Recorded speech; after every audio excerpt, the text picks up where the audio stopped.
Good evening. I would like to welcome all of you to our event, Neighbors in Memory, a Personal Journey. My name is Roberta Mikola. I am a professor of Women, Gender and Sexuality Studies and Middle Eastern Literature. First, I would like to start by thanking all of you for coming, and also I would like to thank our sponsors, the Kinosian Chair in Modern Armenian History and Literature, the Institute for the Study of Muslim Societies and Civilizations, the Middle East and North Africa Studies Program, World Languages and Literatures, the Ali Wiesel Center for Jewish Studies, and last but not least, the Holocaust and Genocide Studies. We thank them all for sponsoring this event. And I would also like to introduce our speaker, Gonca Sönmez-Poole, who many of you know already.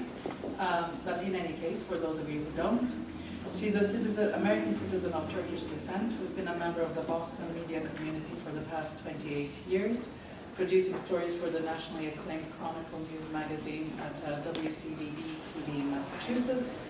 After more than a decade of full-time TV work, she branched out into international affairs to her studies at the Fletcher School of Law and Diplomacy at Tufts University. Since earning her master's degree, Sönmez-Poole has worked in television, both within the United States and internationally. She founded and led a small nonprofit, Mediation Way, between 1999 and 2012. And for the past 8 years, she's been volunteering for a number of dialogue efforts within the Turkish and Armenian communities in and around Boston, and writing about the subject of Armenian genocide. So Sönmez-Poole is the founder of TAWA, the Turkish Armenian Women's Alliance, a Boston-based and all-volunteer grassroots movement. She holds a BA in Mass Communication from Emerson College, MS in Broadcasting and Film from Boston University, and a mid-career MA from the Fletcher School of Law and Diplomacy. So without further ado, I will turn the floor over to her. There are still a few seats up here. Those of you who are standing in the back, feel free. We have 4 or 5 chairs up here and 2 chairs here. Are you holding the chair for someone? Hello. Thank you. Thank you so much for coming. Roberta, thank you so much. I have to first thank Roberta because the devil is in the details when you organize events, and she has done an incredible job. Thank you, Roberta. Hear me. Thank you very much. I also want to thank Professor Bayaslian. Also, I have the benefit of being able to call him Simon. I hope he doesn't mind. Thank you so much. Thank you for the refreshments back there. And also, Ali Wiesel Center for Jewish Studies, thank you very much. If you have representatives here, this room is absolutely beautiful, and I am really honored and flattered that I'm able to speak here. Way back, now this will reveal my age, 1984, when I graduated from Boston University School of Public Communication, I had no idea I would be here and speaking about this subject. And you will know exactly why that is later in the presentation. I am not going to read every single sponsor because Roberta did, and so that we can get going, but I am extremely thankful for all of them. Thank you, really. It means a lot to me. So I am not obviously a historian or a sociologist or an anthropologist or an expert in conflict resolution. However, I have had the benefit of working with a bunch of individuals who are experts in those fields, and especially over the past decade, which has taught me a whole lot. However, I'm going to come back to the discipline that I know more about, and usually we go about telling stories with what it is and why it is and where it happened and how it's going to happen. I'm going to answer most of those questions, but I'm not going to do much of how, because I'm not here to teach you how to put a documentary together. That part I'm going to leave it up to what happens later on. The most important thing I want to tell you right now is that the impetus for me to do a documentary called Neighbors in Memory, and that title did not come to me until about 2-3 months ago, really, when I was reading a book by Svetlana Alexievich, the Nobel Peace Laureate. All of a sudden, I was totally enthralled, probably because she's a journalist who won the Nobel Literature Prize. That was mentioned somewhere in there. Most important thing is that it has to do with a personal story. The personal story starts with me. Years ago, I wrote an article And I poured my heart out, and then I followed it by a short video. And I was amazed at the number of people who wrote back to me. 90% of them, not surprisingly, were Armenian people. I basically got silence from the Turkish community. I have to say that honestly. What happened is that not only did I get a lot of responses from a lot of people all across the United States and sometimes even from Europe, but my life was enriched in many, many ways. And I decided that there has to be another way that people start talking about certain subjects that are difficult, and yet that will really, once they start talking about it, it will bring them enrichment. I wanted that for other people. I also wanted to, of course, at heart, I want to make documentaries. I'd like people to go out there and talk more. However, it had to go beyond me. You know, I had already done my homework. I had immersed myself for so many years. It had to go beyond, which is that next image. So what happened, I decided, what can I do? Our world discussing the genocide is saturated in certain ways by people who want to talk about it, by others who don't want to talk about it. There's a lot being done. Now, I was extremely immersed in it in a way that did not really fit all the academic world, and yet I knew that if I got people together, that would mean something. So I started a dialogue group. And we met in my living room 99% of the time for over 2 years, a group of Turkish and Armenian women from this area. People who had never been part of a group like that before. We had some problems, of course. We had some, not just intergroup, but intragroup problems, not surprisingly for some of you in the field. We did have embarrassment of riches. Because of my background, I like diversity, so I had people from very different backgrounds, and therefore we did not have one common thing among us. And of course, we did have the tension over the use and the articulation of the expression of the word genocide. And we did lose a member from that group because of that tension that happened. However, we kept meeting.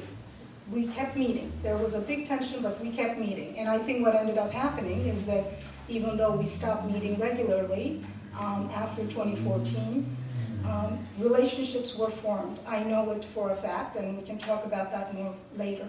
People who had not seen each other or who had not thought of seeing each other were actually, seeing each other every now and then. There was heightened awareness. There really was. And the other important thing is that it actually happened. I don't think of any other group that really had happened like that around Boston area. So that's a good feeling. And so, why am I doing this documentary? I think that we have to hear people talking about it. Not just historians, they're extremely important. I would never discount history because that's how I learned, and you'll know more about that later. But people have to talk to each other, people in communities, and obviously it's not about Turks and Armenians, it's about any community that may have been going through what is sometimes called intractable conflict. They have to talk to each other. And I want to take it beyond my personal experience, and I want to include more portraits of other people so that it can be used as a tool for education purposes most of the time. That's what I would like to do. There is something I do want to say very important, and I want everybody to hear it. When I say I want to hear diverse voices, multitude of voices, that absolutely does not mean that we're going to skim around the historical truth and go with any kind of denial of what happened in 1950.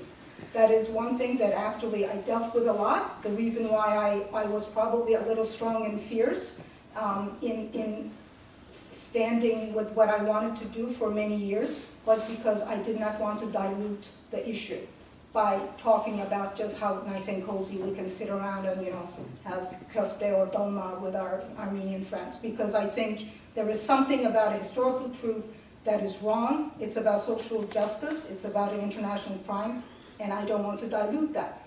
It does not mean that people should not sit and talk. It's very important. So I have hours and hours of interviews with some of my ladies. I wish there were more of them here. Not many of them made it tonight. On different subjects. This is just one example. I want to play this for you. It's only about, I think, 4 minutes or 4.5 minutes. And, you know, if you want to use your visual imagination, these are only right now, this portion is just sound bites, people talking. You can think about what could go in there as far as video one day if I were to actually have the funds to do this documentary.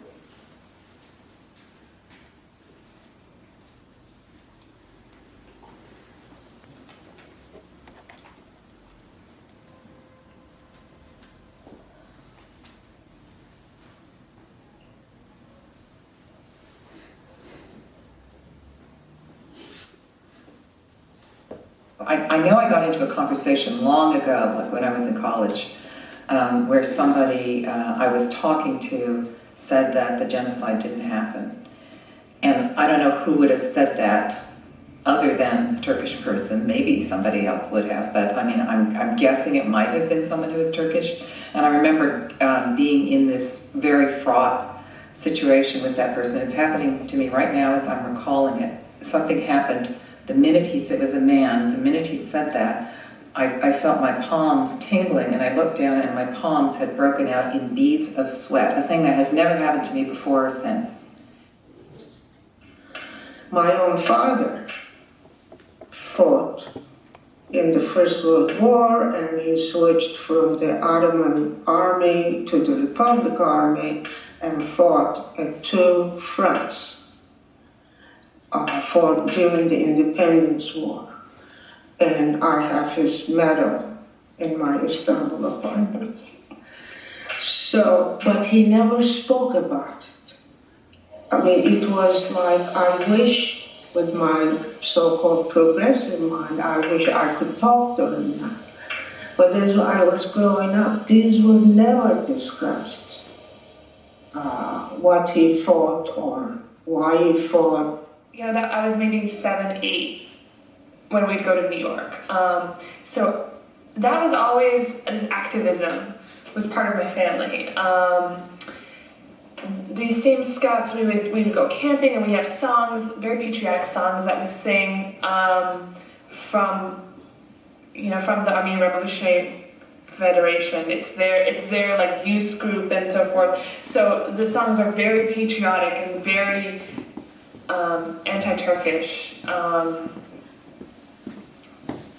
and so I thought I would think about these songs afterwards, you know, kind of reflect on, oh gosh, they made us sing these songs, like, and I'm thinking about guns in our hands, because like, it was, you know, it was like, oh, they taught us this hatred. You know, when I was growing up, history was a big part of my experience, right? Turkish history. Having a historian that she was like, you know, taking me to castles, like, you know, old houses, all these things. Like, you know, the land was a big part of it. Like, you know, you can't really feel connected if you're too far away, right? With these people, like, you know, they couldn't be able to have that. So they were talking about it all the time, probably. And beyond that, you know, if you feel something was not right, if you feel that, you know, your dignity were taken away, I guess you would be obsessed too, right? I grew up in Ohio. My father was an assimilationist and married a non-Armenian. I don't speak anything. Anyway, so I, however, have a sort of a vestige of a real affection for that Armenian family that I saw very rarely as a child, and I heard about the massacres when I was a kid. My grandmother embellished everything and made it sound almost like an adventure. She did not survive. She did not live in Sivas in 1915. She was gone in 1896.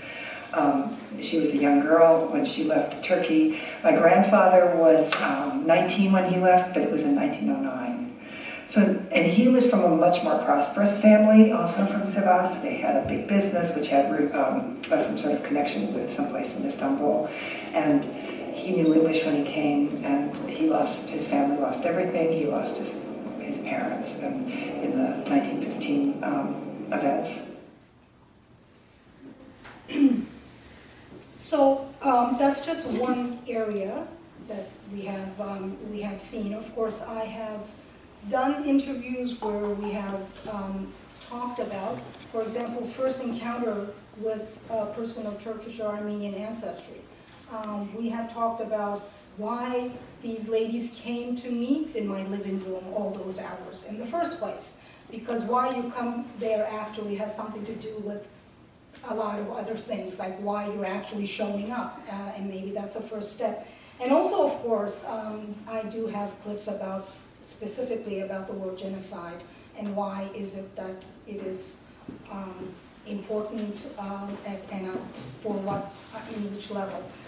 The next one I want to show is something to do with between 2012 and 2014 is when we were officially meeting regularly. At some point I discussed, because these interviews, you have to understand, were held separate from our dialogue meetings, because people did not feel comfortable enough to talk about everything in the group. So the ones that trusted me and who signed releases were actually interviewed by me, and that's how we came up with these clips. So this one is about their thoughts about the future, or like, that's why it's called Where To, like, where are they thinking? What are they thinking this could lead to? Or what does the future hold for that group or for themselves individually? It's only about, I think, 3.5 minutes, so let's play that, and then I have a few other things to say. Oops.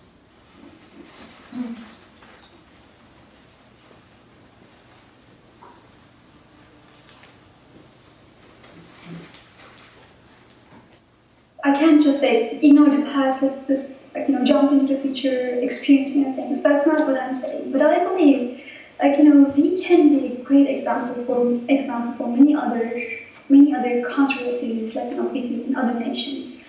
So if that was the goal, a lot of goodness can come out, right, out of that sort of thinking. Going beyond Armenians and Turkish, for God's sakes, let's go to Africa together. Let's change lives there. Let's, fight with hunger. And, goodness is good for everyone. It will heal many, people from both sides, I think. If an individual has an injustice in their life, whether as a victim or a perpetrator, or, partly both, or, first of all, they're, in order to move on from it and not have that experience own their life and their future and dictate all the decisions it makes going forward, it has to unpack and shed light on that experience. So otherwise, that experience is a, it's like putting a rug over it, but it's still this mountain in the middle of the room with a rug over it. I'm not saying create an amnesia and forget it, but accept it. I mean, sure, the government is in denial, but as people, we can accept and move forward, but then we have to go beyond our own circle, find ways of how can we do it. And as I think about where my family came from, and there is this identity of the Turks, and I want to get beyond the anger and the hatred and get beyond it. However, I do carry that, that legacy, and my communities, Armenian American communities, fight I guess, for justice. And so I struggle, it's a struggle for me. And internally I struggle to, okay, how can we move forward? You know, as Armenian Americans in the US, how can I help my community move forward? And so I carry that on my shoulders. So it would be dishonest without mentioning that. So I mean, I really feel like Turks and Armenians both have a very difficult thing back there to face. That we all have it, and I mean that's part of our bond. We all have it. We look at it from different angles, but we all have it. So, what also happened when we stopped meeting regularly with Tawa, we did do a survey at the end. I'm not going to go into the details, but for those of you, if you're interested from a sociological or anthropological perspective, I can actually share with you what came out from that survey. I have that, but it's not really in my area of expertise, but if anybody wants to know what came out, what the ladies were thinking about the future, what they were interested in, you know, I do have it written down and I can share it with you. Now, also, where to also applies, I guess some of you may be wondering what I want to do with this, if I were to be lucky enough to, you know, get the funding and do it. Actually, I would like to come back right here, to, you know, do the first half hour first, come and talk to you, show you that. And then I would like to show you the rest if I were to actually finish it. And I'd like to use it as a tool for dialogue. I'd like to use it so that people actually pick up on certain things that maybe they hadn't thought of before and actually talk to each other. So I really, in this particular case, my inclination to do a doc really is an educational thing. I want to bring it to institutions. I want to bring it to schools, universities, colleges. Sometimes I actually even talk to high schools. It depends, you know, you can adjust some of it for them. But that is what I would like to do and share it online with as many people as possible, because I do believe that that is what the media can do. You can talk among yourselves, speak to your choirs until it goes out to the greater world in the right way, not being, you know, adjusted in the wrong way. I think it can change lives. You know, at the right time. Now, speaking of timing, I guess people can ask why now. Here we are, 2015 passed. I know that 2015 was a big, big, important year. I am here to tell you that I actually thought of it as not the most important thing. I think these questions that we're talking about are absolutely ageless to me. If there is injustice, if there's an international crime, if there was genocide, if a community was doing horrendous things to another community, I think that's just an ageless, ugly, ugly fact. And it's not going to go away. I had the privilege, I was invited to a conference in Yerevan last June. For the very first time in my life, I went to Yerevan. You know, of course, the next day I went to the Genocide Memorial. The next day, some lovely young Armenian students took me around to look at some sites. And that poster is there. It is on the right side of the screen. That's 1915, and that's saying 1.5 million. I'm not going to here talk about, you know, numbers and stuff. What I'm telling you is that why now is because it's still there. It has not gone away. Turkish government or some Turkish people can deny it, but the fact of the genocide and the effect on people is still there. It's not going anywhere. The next thing I'm going to talk about is probably why I think I was so inspired and almost to the point of obsession that I thought about this for so many years, because it does come down to something being very personal and hitting you in the face. And I had the blessing, I guess, of having a little bit of time, that's how much I immerse myself in the subject. And I think it's a responsibility for Turkish people to want to know. And I wanted to know almost to the point of spending a lot of time. now on the subject. And here it is. This is one piece that's put together. What I would like to do is take it beyond myself, and I'd like to include other people's profiles. And it all depends on, you know, if I have funding, if I have the time, how it's done, if the people are actually available to me, are there visual things that I can show about the people that I'd like to portray? It depends, but that's what I would like to do. So here is what I had done, I believe, about 3 years ago. Oops. No. Here.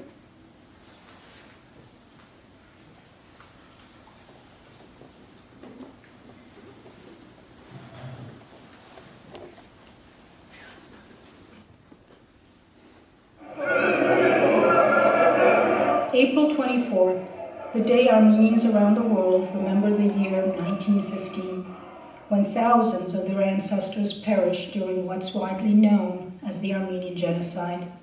I'm neither a historian nor an international law expert, and yet I feel obliged to give you a sense of my own personal journey through the vast and complex landscape of Armenian-Turkish relations.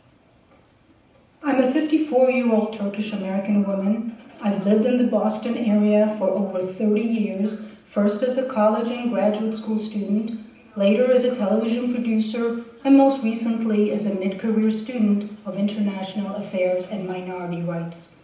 I must admit that it wasn't until I was in my late 40s that I ever had an actual conversation with an Armenian person about his or her personal and national history, let alone the Armenian Genocide. Why? The answer explains why I'm compelled to write about my own personal journey and about my relationship to two murders a quarter of a century apart. On May 4th, 1982, I learned that a man I knew personally had been shot to death on his way home from work. That kind and gentle man was Orhan Gündüz, Turkey's honorary consul to Boston at the time. I had stopped by his little souvenir shop in Cambridge, Massachusetts for a quick hello, as it happened, just a few hours before he died. I still remember walking to the entrance to that MIT building for one of my folk dancing rehearsals and being told it was canceled because Orhan Bey was killed. I also remember trying to console his wife and saying some words of condolence at his funeral. But what I remember most is how Gündüz's murder, claimed by a group named Justice Commandos Against Armenian Genocide, shocked me so much that I spent the next 25 years avoiding the subject altogether. During those early 80s, a few of the area's Turkish influentials sent me lengthy packages of propaganda to submit to my employer at the time, WCVB-TV. The aim was to make sure that nothing outside the official Turkish narrative, which referred to the events of 1915 as the so-called genocide, would be exposed to Western media.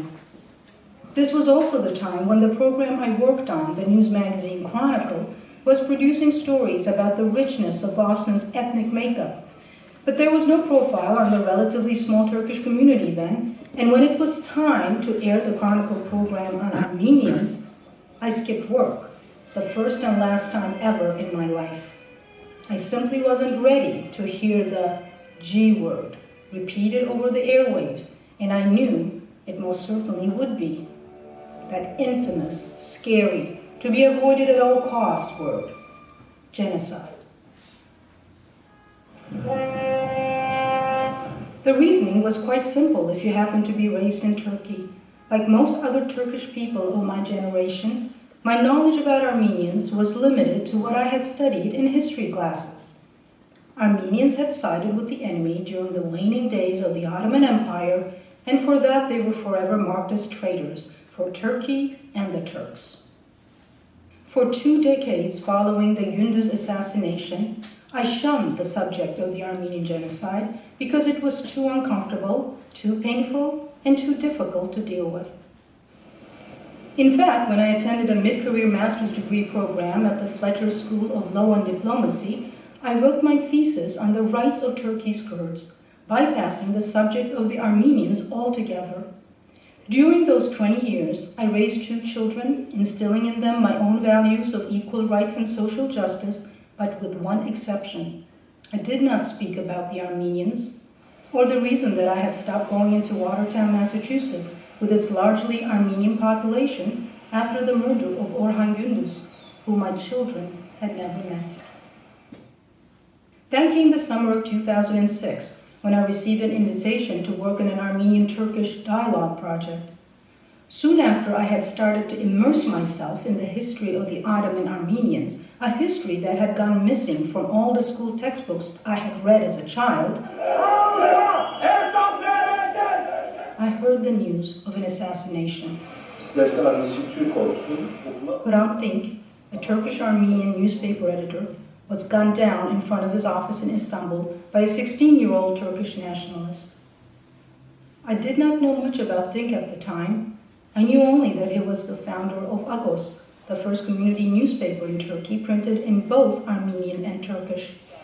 That he had opened the eyes of his traditionally quiet and passive Armenian community, encouraging both Armenians and Turks to speak openly about their ethnic identities and their family histories. That countless people in Turkey had discovered their lost Armenian ancestry through his help and support. But I didn't know all of this that fateful morning when I turned on the morning news. When I heard Dink had been killed, there was only one thing I knew with absolute certainty. Something despicable had happened, and it was unacceptable. The date was January 19, 2007, 25 years after I had suppressed the subject of the Armenian genocide.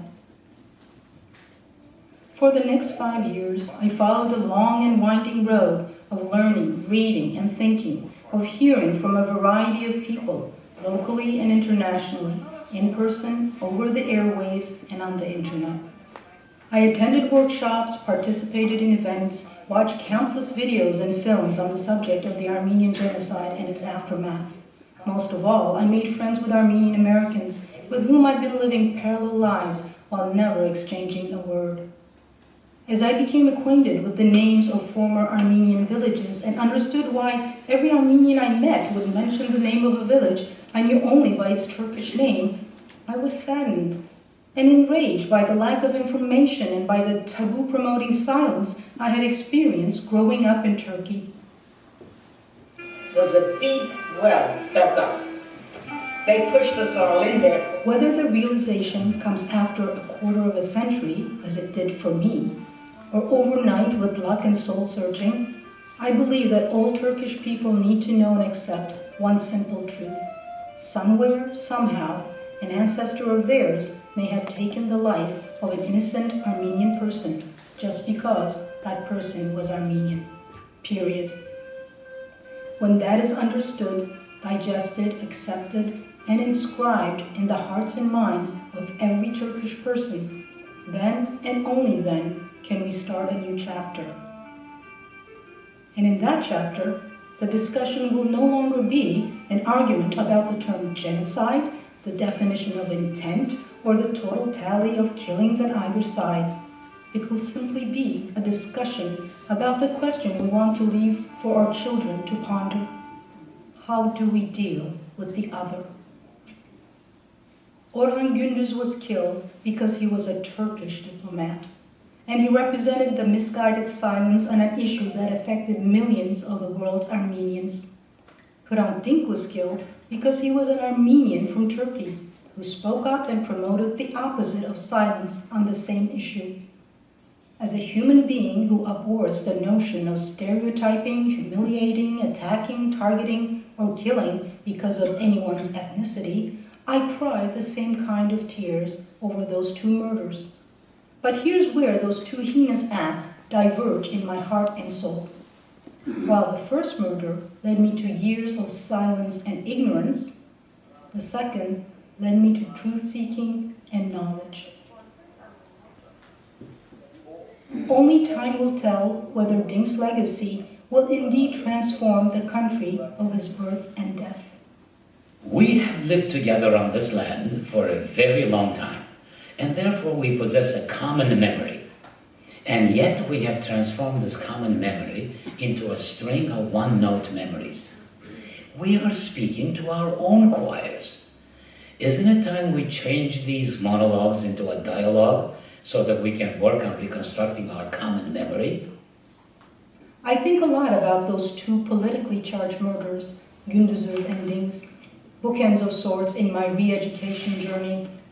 And I know I cannot go on denying the true depth of brutality and suffering brought upon the Ottoman Armenians and the animosity and hatred 1915 perpetuated for nearly a century.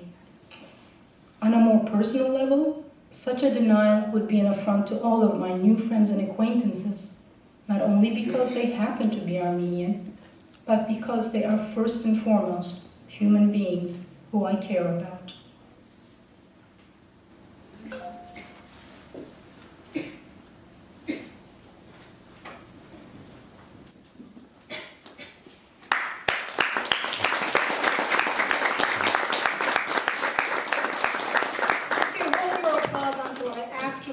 To this one person's story.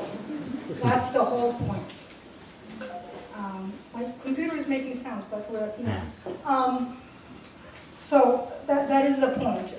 There are two things I want to say, which I thought I would say in the beginning. I said I was going to explain what it is about, when I was talking about, the story, what is it, where did it happen?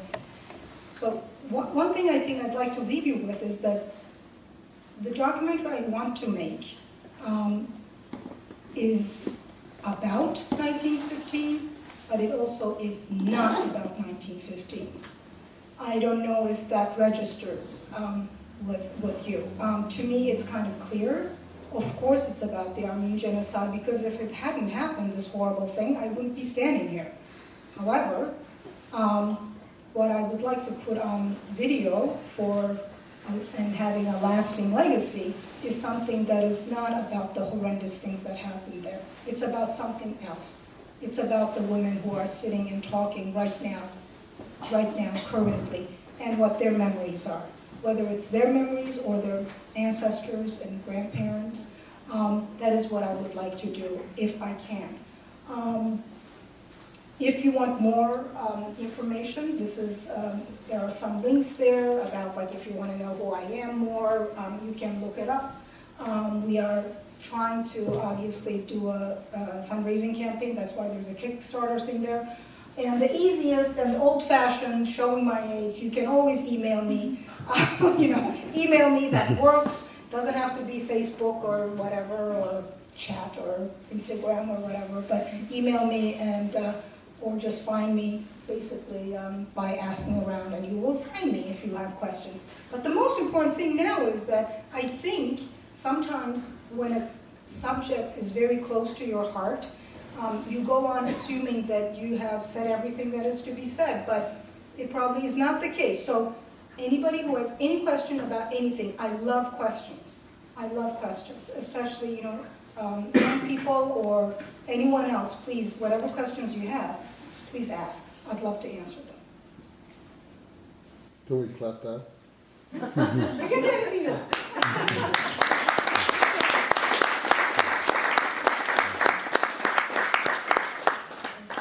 Yes, Judy.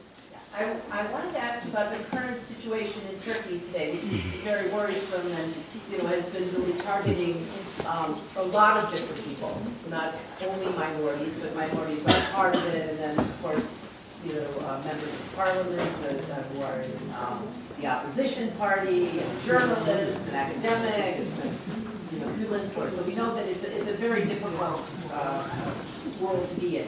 But one thing that I know that there's been some targeting of Armenians, but at the same time, there does seem to be a continuation of the dialogue about the genocide, in Turkey. And I wanted to ask you why you think that that's happening, that the dialogue is continuing in this kind of, frightening environment. Well, because the genie is out of the bottle, and it cannot go back in. Because no matter how most of us probably in this room have a lot of problems with the current government, and the way they've been doing things in Turkey, it is also a fact that it is under that government that about 10 years ago, some amount of openness started about many taboos. And it would be dishonest and just not right for me not to say that, because people are speaking. When I go there, I am not part of the activist movements. I don't go there and hang out with people because my life and my community is here. However, I observe a lot, and I am here to tell you that compared to 10 years ago, or the time that I went through in this video that you saw, there's a lot of discussion going on about many things that people did not even dare discuss. What is happening currently, and other people who may know Turkey more can also jump in, what is happening in Turkey right now, it is so extremely domestic-oriented about just the way that the government wants to hold on to power by any means, and they will use anything. They will use anything to get the support from inside or outside. They will do anything. So unfortunately, the Armenian genocide, not to mention that it has never been a big priority for many reasons, right now it's even a less of a priority. The government has to prove that they actually, even though they may have made some mistakes, I mean, a couple of months ago, I was actually amazed. Erdogan actually did admit that he made some mistakes. I'm like, whoa, that's interesting. But the point is that the Armenian genocide issue, even if there is some kind of dialogue, I don't know if it's called dialogue, it's because there are so many stories out there that it is not possible in Turkey to, with a straight face, to deny that this is actually something to discuss, and the fact that you cannot always just keep harboring this crazy, misinformation based on denial. I think people in government, no matter how sometimes maniacal they may be in this subject, I think they have come to a point where they know there is a limit to denial. I mean, it is still denial, but it is different than years ago when you could not say anything. Yeah. Yes, Lisa. So it's still not being spoken about in schools for younger children? No, that would be like me jumping from here to Turkey. That's just too. That would be a huge jump, and which is why I am, of course, I'm involved with the educational aspect. But for a country like Turkey, I think that people who may even think about it in their imagination probably is like 9 to 10% at the most. That is something that is extremely difficult. We in Turkey cannot even discuss, local government for example, the Kurds in the southeast or something without going, excuse my common language, without going berserk. So we cannot really expect that the current government, and many that will come after. And I have to tell you, the people who hate the current government, if they were to, you can quote me, I'm not an expert, if they come to power, they are not going to do a whole lot more to educate people about the Armenian genocide. That is how inherent it is within the psychology of Turkish people for many, many years. It would take a long time. Yes, Lena. Yeah, thank you. Do you know how many people you want to interview for this? And do you already have a narrative about the project? Okay, so this is how I work from the discipline that I come from. It is not a fiction film. I do not sit there and decide, this is what I'm going to write. Like, it's going to be this child, and then it's going to be this person, and they're going to fall in love, and then, oh my God, it's an Armenian, and I mean, there are films, okay? That is, first, that's not what I do. As far as, so there is no storyboard and a script. However, I have to base it on some stuff that I already have, just because some of the women that I have, some of them, I think, can be made into profiles that are compelling. However, it would not be limited to that, because since 2012, there have been people that have been added to TAWA. There have been people who in the past did not quite want to sit down at a microphone and talk to me who may now want to, so that, things could change. If I were to limit, depending on the funding I get, if it's an hour, in order to give a good telling of a story, there should not be in that hour more than 4 people, because you would have to really tell the story and weave it in and out and make it into a cohesive whole, rather than the audience wondering, like, who's talking now? Is that who? Is that who? That would be too much. If I have funding to make it into 2 hours, I probably could have up to 6 people and have weave them in and out. That's what I think. So the way I work is that people are interviewed and then they're transcribed. The interviews like I did, in order for me to come up with the themes, like memories or things, so you have to know every single thing that is said on those interviews. After you do that, you pick up the parts that are the most compelling, then you start looking for video.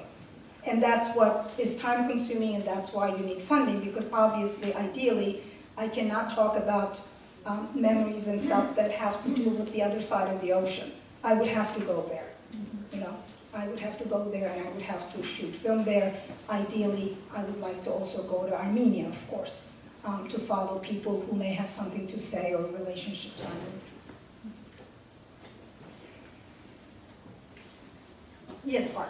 I think you've made a great start with this. This is really great, very interesting. Do you think it would be worthwhile to show it in other areas in this vicinity? And what kind of audiences would you look for? And anybody who wants me. I mean, I go all ways. I mean, I will talk. I can adjust it to all kinds of audiences. I'd be willing to, I would add people, like if there's another speaker, if somebody wants to, talk to me together about, like maybe they have something else to say or they have an experience, or I'll just do what I'm doing here. I would be flattered and honored if that worked out with any audiences. I would be very happy. Yeah. Maria Thank has a you. question. Yes, back there. Hi. Hey. So, I'm in a class where we recently read Hitchenson's book, My Grandmother's Story. Yes. So I guess my question is, in what ways have you seen in doing your interviews that these memories and these stories of memories have influenced people's actions or decisions, or in her case, like her career?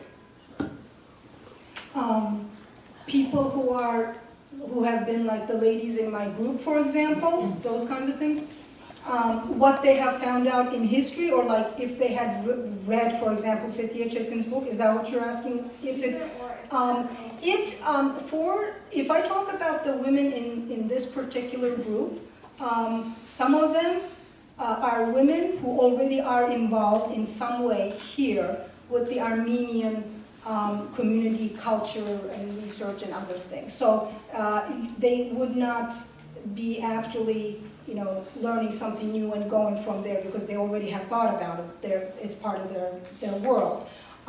There were other people who actually this was a kind of a new thing, where what happened with some of them is that, like I mentioned before, there were, I can't give names, but there was a Turkish woman and an Armenian woman that I know that before we started meeting, they had met each other at some kind of talk or lecture, and there was a slight bit of tension, like there was something a little like uncomfortable, and that subsided, that changed after we started meeting, and they would come and tell me, well, I saw so-and-so the other day at so-and-so in Cambridge, or whatever, and I think we're getting along fine. The other thing that happened, this I find it even more interesting. There were at least one Turkish member who had a pretty hard time about the word genocide, or even those discussions that we had. As a matter of fact, I think she may have been a factor in one of the members leaving us, one of the Armenian ladies in the group leaving the group, because it was just too traumatic for her. She just didn't want to be there. However, that same Turkish woman in the following months, would send me emails about talks or events that had to do with the subject. So that's heightened awareness. I mean, you can't beat that. It's like having somebody think about something that they never really wanted to think about. So those are the kinds of examples I can think of. Great question. Gonca, I'm sitting here and listening to you. And if I can go back 40 years, I could not imagine we could talk about this subject with Turks. I mean, there was a complete blockout. Nobody wanted to see a Turk. Nobody wanted to speak Turkish. As a matter of fact, in Lebanon, that's where I grew up, there was a community thing like answering Armenian to the people who are talking in Turkish. Because a lot of our ancestors did not know Armenian, and they had to speak Turkish in Lebanon. And there was this young ARS movement that taught to the young people not to speak Turkish. And here I'm sitting and talking about genocide, and we have very good friends, thanks to people like you and Taner Akçam, because I think you are more instrumental than Armenian historians are in this subject, and you can teach more to your own people than we Armenians could do. I could never imagine this was going to happen 40 years ago. This is a miracle, sort of.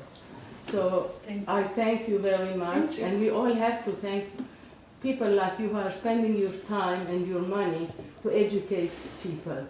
And you know, I wish our ancestors heard all this, you know, and some of them did not. They didn't even want to talk about it. It was so painful. A lot of us don't even know their history. It was like bits and pieces, and from history books, from schools, we learned about it. And we hated Turks. That's what, as one of the ladies in the film, that's what we were taught, because all our parents, we didn't have grandparents. They were all dead.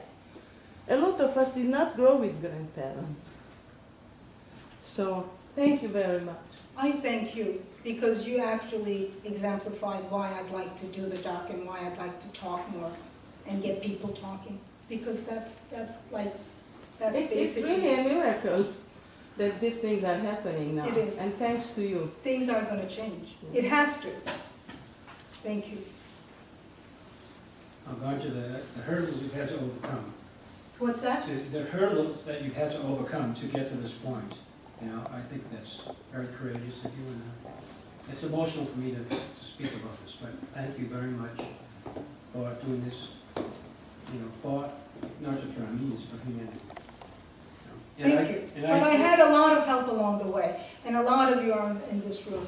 Most of the audience is, I think, students from BU and stuff, but there's a lot of faces here from the Armenian community that I just formed friendships with. You know, it went beyond the genocide.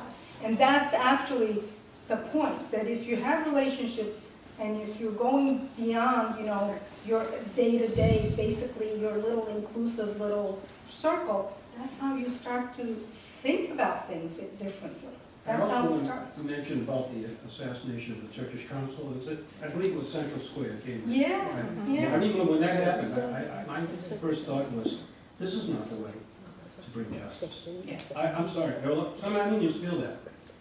And some feel like I do, some feel like, you know, this is we'll be in the front page now. You know? Well, I don't like that. It's good education. And we'll hopefully we'll apologize. That's why I'm emphasizing multiplicity of voices, because it is. It was a cowardly act. It was a cowardly act. Well, I mean, I guess I would call really vehement denialists cowards too, but that's me. So. But I just have to say that. I'm sorry. I went beyond my dialogue wanting self. Sorry. Okay. What else? Yes, Harry. How much money are you looking to raise, and where would you like to see this being shown eventually?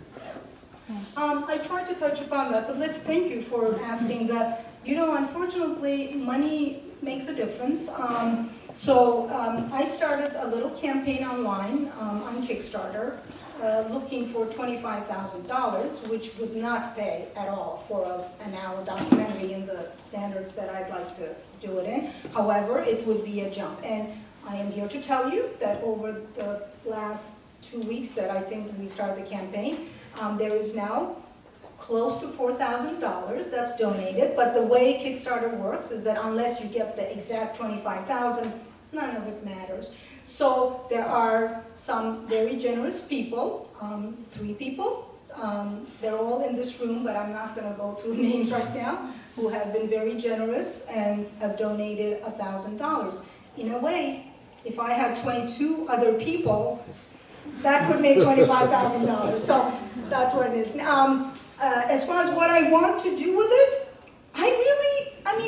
ideally, yes, I would like to. If it became something that was so good, I'd like to enter it in film festivals and show it. But like I mentioned, this documentary is, is very much connected to my curiosity and my intellectual obsession and my intellectual level of interest in the subject, and the way I've been always interested in minority affairs. When I worked for Chronicle at Channel 5, I was the one going up to Maine and doing the Native Americans. I was the one, going to Quebec and doing this or that. That's what I love, and I think I like this documentary to be an educational tool. That would be the beginning, But then, if anybody wanted to, make something bigger than that, then I would love to. I'm not going to say. It's not going to be a Hollywood movie, that's for sure. It's going to start educational. If it's at a certain standard, it'll go to a film festival, maybe. That's how I see it. Yes, Pam. Do you, no names, but do you raise money from have you raised any money from Turks, A? And B, are you working on presenting this in a Turkishly based audience in this area? Here? Yeah. Well, there is a representative here in this room that is from a very wonderful group called Sönmez-Poole. If they wanted to invite me, I would go, and then it would be a little more Turkish based, and we can talk, and maybe first like among just Turkish people, and then you can also include others. Whatever they want to do, that's possible. I stay away from the actual country of Turkey. There's a lot of reasons for it. It's experience. I've been doing this for 10 years. I try not to. It's just a whole other ballgame over there. About raising money. Here. Well, first of all, one would think that when I try to, for example, advertise this type of an event, and when I ask a couple of representatives, not Özlem, not the Boston young people here, but representatives who have been in the Boston area as long as I have, and when I call and I ask them, well, can you, advertise this to your list, because I don't have your list, I would expect that they would show an interest. They do not show a big interest. It's been like that for 10 years for me. They are, Turkish community, when they see me, they're happy to see me. They like me if I attend, this event or that. And as long as it's not about 1915 or the genocide, they're very welcoming to me. But I do not get help in this subject. I have to say that. And I do not know personally the type of Turkish I could get to them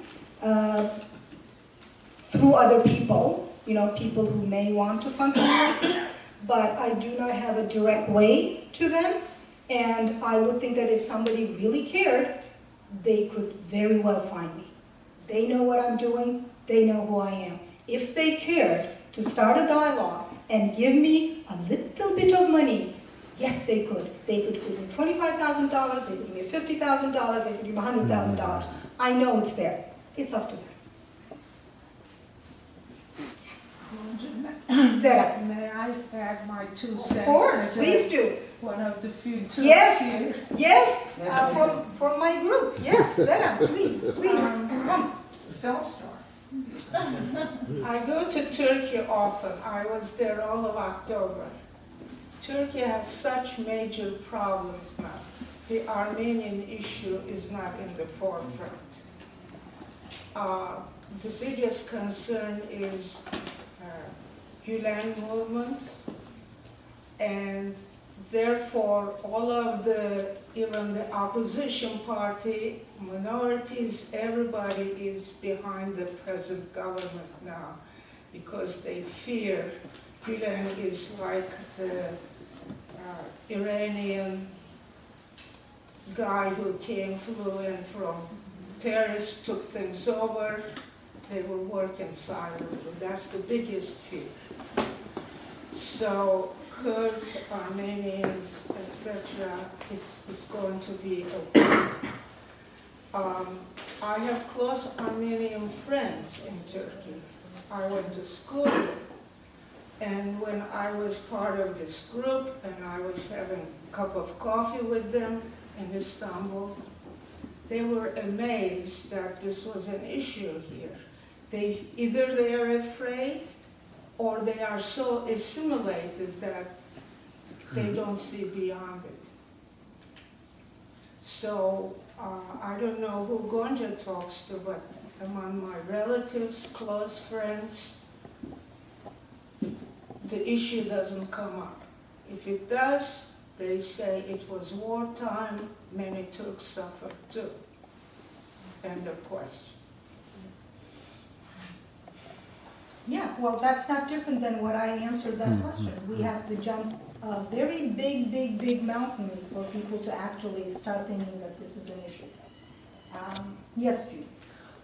One of the points that come up, certainly among Armenians, is that, because Turkey has not faced its history, it has not faced the truth. And, I always like to quote Zabel Yasayan. Anybody who knows me knows that I do this on a regular basis. But she wrote in her book, In the Ruins, which was about the massacres of Adana, she said in the preface, if our country does not face, if our bleeding country does not face what's happening in its the true colors, then tyranny will return over and over again.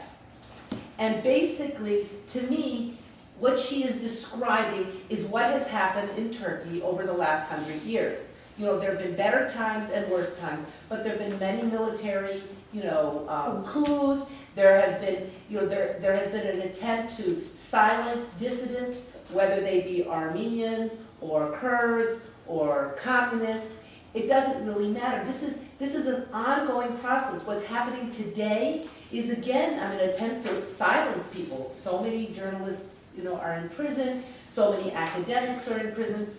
And it seems to me that the beginning of this, it probably goes back, to before 1915. It goes back to, under the waning years of the Ottoman Empire, under Abdul Hamid. This was the history there is one that I do not believe that Turkish people have addressed at all. And I did not dispute that, and I'm not a historian, so I can't go back and tell you everything. The one thing I may want to say is that some of the issues, like I tried to insinuate a little bit, that you have to really think of Turkey and what it's going through of a really hugely domestic matter of keeping power right now. The fact that there are journalists in jail has more to do with a government that doesn't want any interference with what it wants to do, more than trying to silence Armenians. What's done is done. Unfortunately, there are like 60,000 Armenians. I really think that the government is not putting their energy and resources to specifically do something about Armenians. I think they're just trying to go about their way to keep the power and then make sure that Erdogan gets what he wants and they can govern for a little bit more. That's what their emphasis is on. Well, I just wanted to clarify. I don't think that they're putting journalists in jail because they're not addressing what happened to Armenians. But I'm saying this is part of an ongoing, systematic way of dealing with issues that the government doesn't want to deal with. Doesn't want to deal with. Period. It doesn't have to do with the Armenians now at all. Right. Zero, because to them, the Armenian problem is Kind of solved. it's solved. I mean, that's what the Turkish leader said at the time. So it has nothing to do with the Armenians. It has to do with the way the country, the government, the ruling powers deal with issues of... Which is why I said even if the current government left, it's not going to It change a wouldn't lot. change anything, not until the whole history is addressed. Everything, not only the Armenians, but the Kurds, but the Jews, the students who've been imprisoned over the years. All these things have been building up. It's like a powder keg. It has a lot of problems. Yes, Yeah, it does. I think there are a lot of problems, and it's a powder keg. Were you gonna? No. Lena was gonna ask something before you left the. Were you gonna? Do you remember it? Did you forget it? Something. I don't know. I can't remember. All right. Anything else? The mere fact that we have Turkish friends is a big progress, Yes. as far as I'm concerned. Yes. Okay? Yes. Yes. Yeah, but some of us who grew up as Armenian in Turkey, they always had Turkish friends. That's right. So the Armenian experience itself is very diverse. That's true. Which I hope will be reflected. That's, It's yes, not it has to the be, everything has to be in there. It cannot be one way or another, because I think one of the things I'd like to do, and I think will come out when you talk to people with different experiences, and I do have to say that there is a vast difference between the thoughts and feelings, the backgrounds, and the perceptions of Armenian Americans here in this country, as opposed to Armenians that are from Turkey who happen to be in America. Armenians from Middle East is even different. And that. So we have a vast array of people and their experiences, and they really do differ. And it's actually a great way to speak against stereotypes of any kind, because there is no such thing. Yes. Yeah, but at the same time, genocide being a connecting tissue. Yes. Of course, we can't. All of us. Of course. As Armenians. Of course, and we can't deny it. That's the link. There is no way to deny it. Yes, Judy.